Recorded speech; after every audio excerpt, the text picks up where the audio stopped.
প্রিয় ফুটবলপ্রেমী বন্ধুরা, শারীরিক শক্তি নির্ভর ফুটবলে কলম্বিয়াকে হারাতে দুর্দান্ত এক পরিকল্পনা এঁকেছেন আর্জেন্টিনার মাস্টারমাইন্ড খ্যাত কোচ লিওনেল স্ক্যালোনি। আর্জেন্টাইন মহাতারকা লিওনেল মেসির অভাব পূরণ করতে কলম্বিয়ার বিপক্ষে শুরুর একাদশ থেকে খেলবেন golden boy Paulo Dybala. So প্রিয় ভিউয়ার্স, কলম্বিয়ার বিপক্ষে কেমন হতে পারে আর্জেন্টিনার স্কোয়াড, এ বিষয়ে বিস্তারিত থাকছে ভিডিওতে, তাই একটি মুহূর্ত না টেনে পুরো ভিডিওটি দেখে সাথেই থাকুন। ফুটবলে বর্তমানে সোনালী সময় পার করছে তিনবারের বিশ্ব চ্যাম্পিয়ন আর্জেন্টিনা। 5 বছর ধরে ফুটবলে দাপট দেখিয়ে যাচ্ছে তারা। গত শুক্রবার চিলির বিপক্ষে এক দুর্দান্ত জয়ের পর বিশ্বকাপ বাছাইয়ে নিজেদের অষ্টম ম্যাচে কলম্বিয়ার বিপক্ষে 11 সেপ্টেম্বর রাত 2:30 মাঠে নামছে আলবিসেলেস্তেরা।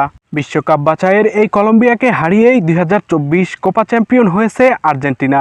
আর্জেন্টাইন মহাতারকা লিওনেল মেসির ইনজুরির কারণে দলের 10 নম্বর জার্সি পরে খেলেন গোল্ডেন বয় পাওলো দিবালা, এবং ডিমারিয়ার অবসরের কারণে দলের 11 নম্বর জার্সি পরে মাঠে নামেন লো সেলসো। দলের বড় এই দুই তারকার অনুপস্থিতিতে কলম্বিয়ার বিপক্ষে কেমন হতে পারে আর্জেন্টিনার সম্ভাব্য একাদশ, চলুন দেখে নেওয়া যাক। গোলকিপার এমিলিয়ানো মার্টিনেস, ডিফেন্সিভে মোলিনা, অ্যাকুনা, লিসান্দ্রো মার্টিনেস ও রোমেরো।